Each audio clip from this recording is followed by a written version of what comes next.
There's been a lot of talk in the media for the past few years about how town centres are kind of declining, and internet shopping has ruined them, and there's no way back.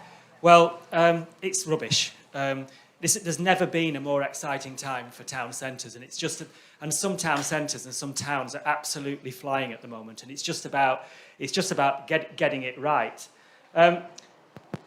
And I think the best place to start is that shopping is not the be-all and end-all. That concept, that 80s concept about shop till you drop, was stupid, is stupid. Town centres are about a lot more. And if we take it back to when I was young, so that's me and my missus, top left-hand corner. We met in a town centre when we were teenagers. Town centres for both of us were about, the main thing that they were about was about meeting people, about dancing, about clubbing, about watching bands, about meeting your mates, and ultimately about probably having a kiss and other things that go from that. Town centres, like I said earlier, are about human beings getting together. A side product of that is shopping. If you get people together and having fun, then when people are having fun, they'll spend money on coffee, on shopping, and things like that. So the example of my hometown was Blackburn. They, not a big town at all, 140,000, so less than twice the size of this. Not that far from Manchester, but it realised it had to do things to stop you. You talked a bit about, some gentlemen talked about young people leaving. That's a brain drain. It's not just a brain drain. It's a cultural drain of a town. Blackburn didn't allow that to happen. It would promote. I saw David Bowie in Blackburn in a smallish venue when he was a big act. When I was 1972 on his Aladdin Sane tour. It changed my life to be able to come from a small town and to see David Bowie playing there and be able to go and see him. But it was more than that. They promoted the Sex Pistols after that. They were never afraid to be at the cutting edge. Wasn't the council? There was nightclubs everywhere. Me and Gera, my wife, we met in a club in Angels in Burnley, and we're together 42 years later. And from there we created our first business, Red or Dead, etc., etc.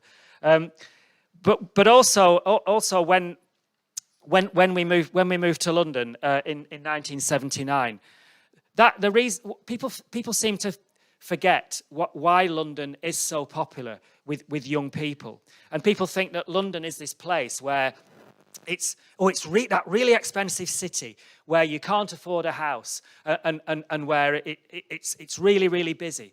Well, let me tell you something else about London. There is no other place in the UK where it's easier to start a business. You look at the statistics. This is not me bullshitting. It's really, really easy for young people to start a business because there are markets everywhere. There are places that when we started, there was Kensington Market and Camden Market. Today, I can list dozens and dozens of places where this younger generation can go there and have a go. And all they probably need is 30 or 40 pounds in their pocket and an idea.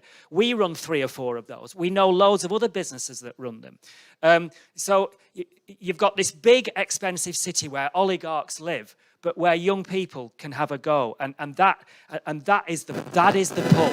That is one of the major pulls of London. So your town centre has to offer that.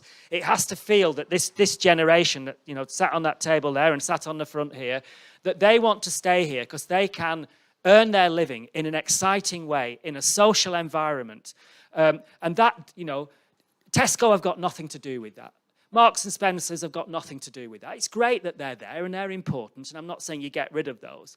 But you need that fine grain that gives these people a chance. And places have to mean something. And a bit more about that. So I'm going to say a bit more about something that Blackburn's done that I'm very proud of. Because I wanted to use a town that was kind of certainly regarded below Weymouth and also with deprivation levels way below you. So I wanted to talk, it's easy to talk about London with its money, but it's quite good to talk about a place like Blackburn that has way less money than you, higher deprivation indices, and lower educational standards. So this, I am talking like for like here, and it's not a city either. It's a medium-sized town like you are. So they had a high street prop. And I'm going back. This is how ahead of the curve they were. In around about 2009, they saw a high street issue coming. They had a lot of empty shops, especially on and was one particular street where it was basically totally empty. It was called Town Hall Street. They bought up all the empty shops. Not as shops here are. They're not expensive. They're within a council's range of doing things. It takes bravery, and it takes a bit of ignoring public opinion sometimes, who are saying you should be spending it on toilets and potholes and all those things that are important. I'm not saying that toilets and potholes aren't important, but there are other things that are important as well. So they bought the shops, and then they put out an invitation to tender to do something that was, all towns do make mistakes, even progressive ones like Blackburn and Progressive Council, and they wanted a design agency to wrap those shops in graphics to show the history of the town. And we just said, why do you want to look back? Why do you want to show what that shop was in the past? So we put a bid in and said, look, you've got to look forward. What is this town about? Well, I know what it's about because I'm from there. It's a town about making. It's on my beloved Blackburn Rovers shirt, it says Arte Labore, by skill and hard work. On my school jacket, it said Arte Labore, by skill and hard work. And above the town hall. And my mum worked in manufacturing. Geraldine's mum and dad worked in manufacturing. And so we said, look, why don't we find all the under 25 makers in the town, people who are starting out making things, whether they're making chocolate, whether they're making jewelry, whether they're printing T-shirts, and let's give them the shop for free. But let's make it performance making. So they sit in or they stand in or they make in the shop window from Thursday to Sunday, and they have to make in the shop window, and then they can sell things in the rear of the shop, and it's totally free for them to be in there. You can do it. It'll save on your rates, etc., etc. And they did it, and we created this street that was full of this phrase that we made up called performance making. It absolutely worked. We had the chocolate maker. We had somebody making bikes from old parts. It became a tourist attraction in the town of people bringing their families to walk up and down and seeing these young people doing something. It brought that experience of town centre shopping into the town. When you start to do that, you get on telly. The media loves doing interesting things. We managed to get $750,000 from the Arts Council to buy the bank on the corner and create the first making rooms outside of a major city in the UK. And what is a making room? Well, it's for everybody. It was a 3-story building, an old bank, and on the ground floor we made it mainly for schools and young people. So it was 3D machines, 3D printing machines. One floor up, we made it a whole area where you could make clothes, things that you wouldn't have at home, overlockers, all the kind of button machines that you would never have at home, so that people could go in there, young people, old people, fix clothes, make clothes. And on the top floor, we made it all wood cutting machines and things, a man's shed, for want of a better, it's kind of an old-fashioned term, really, because why shouldn't a woman go and do it? But a place where you could repair your doll's house or make a chair or anything like that. And that worked, and that's still going 11 years later, and now it bought the building next door, and that's got co-working in it, where there's all artists and designers making things. And then about 8 years ago, we thought, what's the best thing that you can do that's going to make Blackburn become the preeminent making town in the UK? We said, well, number one, we've got to prove what we're saying here. So we found, we could find them from national statistics, that Blackburn had 19.8% of everybody getting up in the morning and got up would go to work was making things. And we thought, that seems really, really high. So we looked at the national average, and the national average was 10%, and London was 7%. And we thought, bloody hell. So we did more research, and we found that Blackburn has got the highest proportion of people making things in the UK. So we started the National Festival of Making. And now we have 60,000 people coming for 3 days a year. It's all across the town centre. It is the National Festival of Making. The BBC cover it. It gets national press. Nobody else can have the National Festival of Making. The town owns it. And we set up a CIC, and it's just brilliant. And 8 years later, it'll be still going 8 years from now. And that's about a town meaning something. It stands for something now. People can say, what does your town stand for? And similarly, in I think our second favourite, I'll talk about a seaside project. I think there's a lot of learning for Weymouth from any seaside town from this. So Lowestoft is the same size as here, almost within 2,000 people of the size of this town. It's also a similar distance from London by train. It takes 3 hours, 2 hours 50, 3 hours. So similar to here. So not kind of linked to London at all. It's closer to a city than you are in terms of it's to Norwich. But it's certainly its deprivation levels are again way below you. And there what did we do? We were working there on a very similar project, a seafront master plan, and we said, okay, we can do all of this. We can work on the lighting, and we can. But really, what you need to be is, let's do something that nowhere else could do. That made you, yes, a great seaside resort, which Weymouth is, a lovely seaside resort. But could it do one thing, something that defined it as a place? And we. Like we always do, and like we haven't done here yet, because we're not talking about place at the moment, is we get the creative community together, and we get young people together, and we sit and we talk about what can define your place for the future. And with this one, it was this woman said, right, well, look at the beach over there. She said, what I do is, the thing that I love most about this place is at 3:50 on Midsummer's morning, AM, so 3:50 in the morning on Midsummer's every year, I go and stand at that point with my dog, and I feel like I'm the most special person in the world.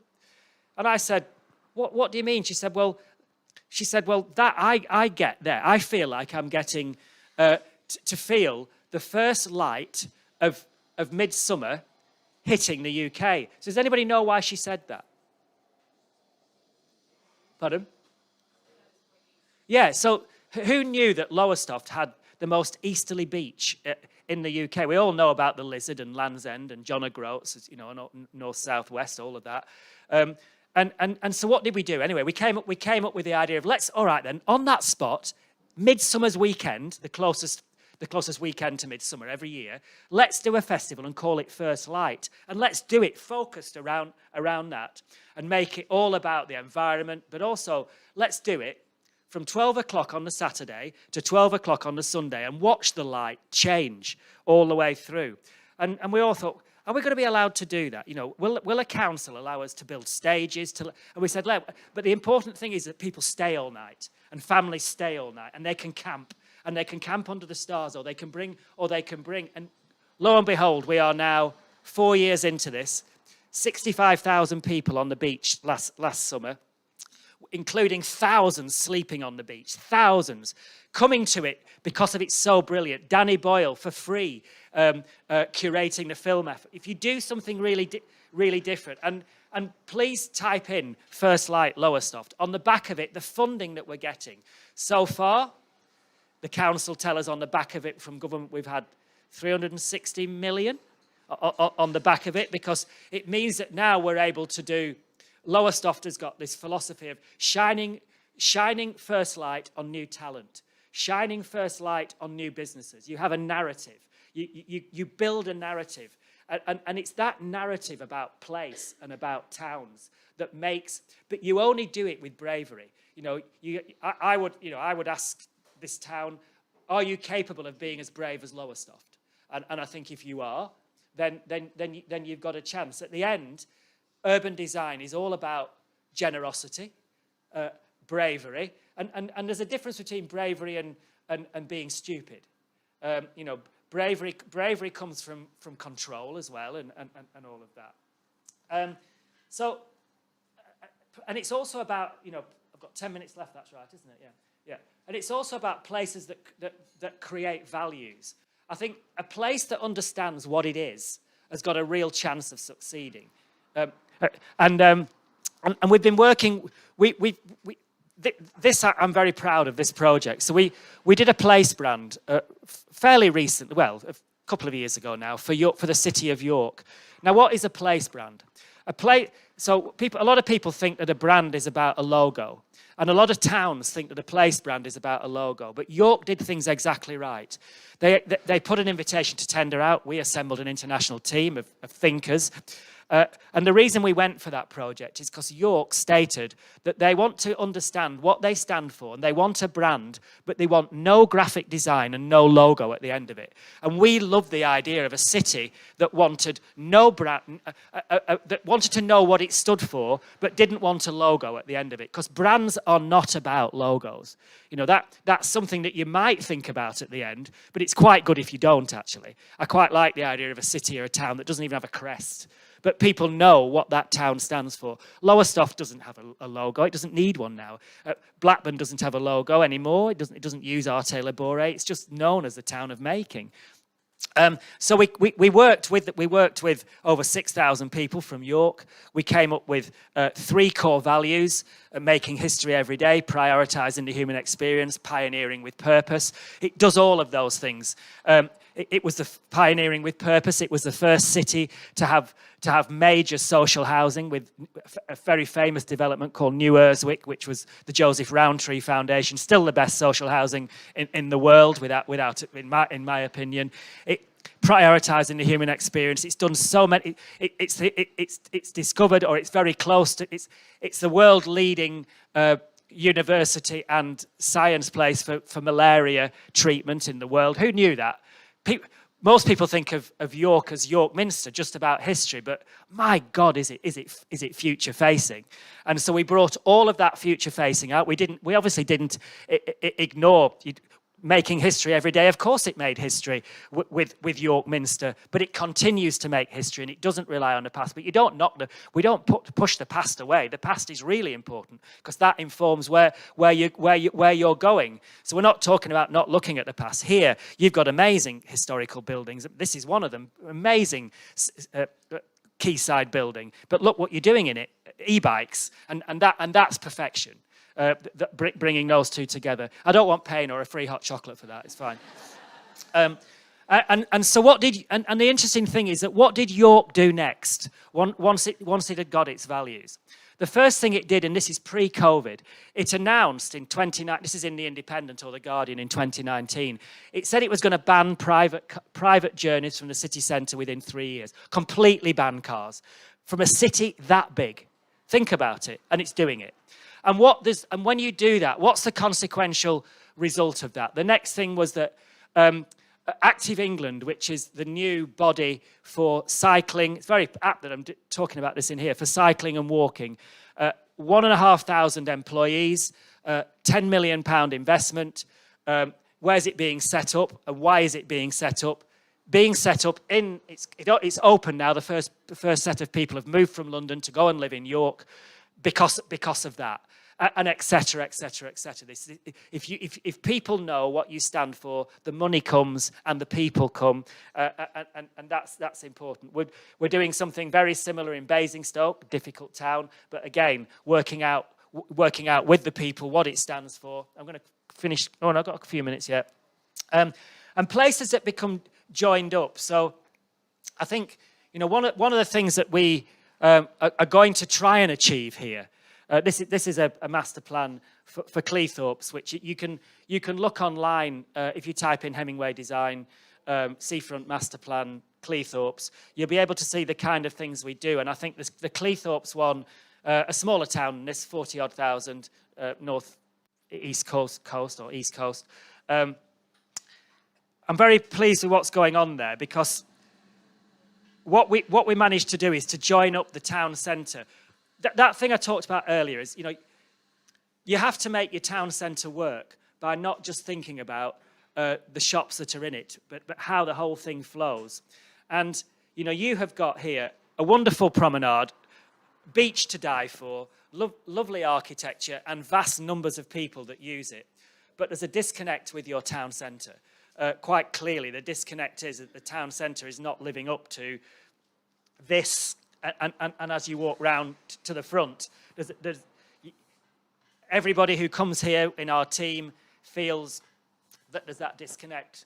But there's a disconnect that we can't solve because you've obviously got two different councils looking at Dorset Council, looking at the town centre and across the prom. And so I would urge you, everybody who can, is to join up, and any political things that you've got between you, get rid of them, because your town centre will never thrive unless the joy that people get on this seafront and that human experience, that beautiful human experience of looking out across Weymouth Bay, which is stunning, obviously, and across to the cliffs and all of that joy of wild water swimming that goes on here, and paddleboarding and all of that. Unless that feeling comes into the town centre, then the town centre will not thrive like other town centres are doing. And just, you know, just to say, the final thing now in my final 3 minutes is, I've got till 10 to, haven't I? Just to be, so I'm not overrunning. Yeah, is to be. You've got to be, as a town, on the right side of where the world's going. You know, if I hear again that a town centre has got too many charity shops, then I'll scream. The charity sector is booming at the moment, and not for the reasons that many people think. The charity sector is booming because this generation are depopping. If you don't know what depopping means, then find out. Because they are choosing to wear second-hand because it's purposeful, and because they're gradually starting to hate correctly Primark, and that, you know, that movement is growing. So your town needs recycling. We are, Hemmingway Design at the moment, are working with towns, two big projects. One's called, we're opening in Cardiff, Glasgow, London, Bristol and Norwich, a project called Remarket, and also a project called Charity Supermarket, where we bring all the charities together to create massive supermarkets of all the charities. They will become some of the most desirable shops in a town. We're bringing Shelter, British Heart Foundation, Bernardo's, Trade, Oxfam, all together to create large, with DJs in there, with vegan cafes in there. You know, you've got to be on the right side of this. And if a council doesn't know that that's happening, then get young people on who are doing the depopping to come and tell you the direction of travel. And finally, I'm going to finish with, there are some amazing towns for you to learn from out there. Todmorden. Please look at the story of incredible edible Todmorden. It can be one person that makes a town work. Todmorden, a town that was really struggling on the Lancashire-Yorkshire border. About 10 years ago, one lady said, right, our town's struggling. What we're going to do, we're going to plant up every single space with edible food. Incredible edible Todmorden. And so they worked with the police outside the police station, every square bit of doing things that you could eat. That town has become the gastronomic centre of the Northwest. Absolutely no doubt about it. Look at the amount of five-star restaurants. Look at the amount of look at the market there. It's the Daily Telegraph writes about it being a holiday, a place to spend your holidays. Todmorden. You know, I'm from near there. I can't, the transformation, but they've done it because they understood the direction of travel about healthy food, about edible, you know, they were well ahead of Marks and Spencer's doing their plant, what's their plant range called? What's it called? Anyway. Yeah.